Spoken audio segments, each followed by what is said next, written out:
ونستعينه ونستغفره ونعوذ بالله من شرور أنفسنا وسيئات أعمالنا من يهده الله فلا مضل له ومن يضلل فلا هادي له وأشهد أن لا إله إلا الله وأن محمدا عبده ورسوله.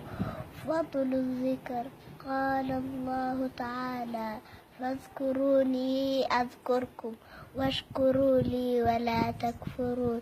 يا أيها الذين آمنوا اذكروا الله ذكرا كثيرا والذاكرين الله كثيرا والذاكرات أعد الله لهم مغفرة وأجرا عظيما.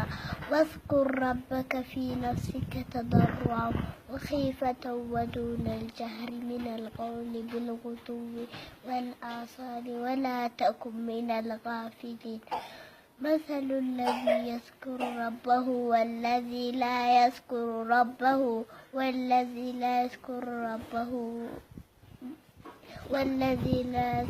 ربه مثل الحي والميت.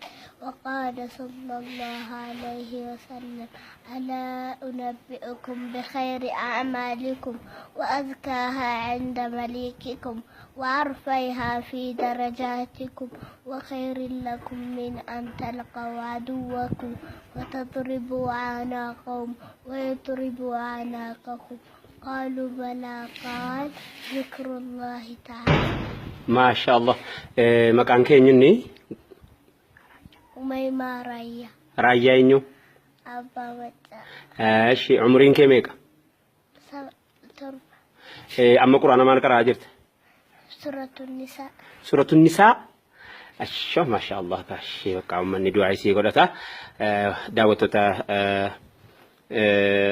فيديو كنا دعاء قدا فيك. جزاك الله خيرا. السلام عليكم ورحمة الله وبركاته.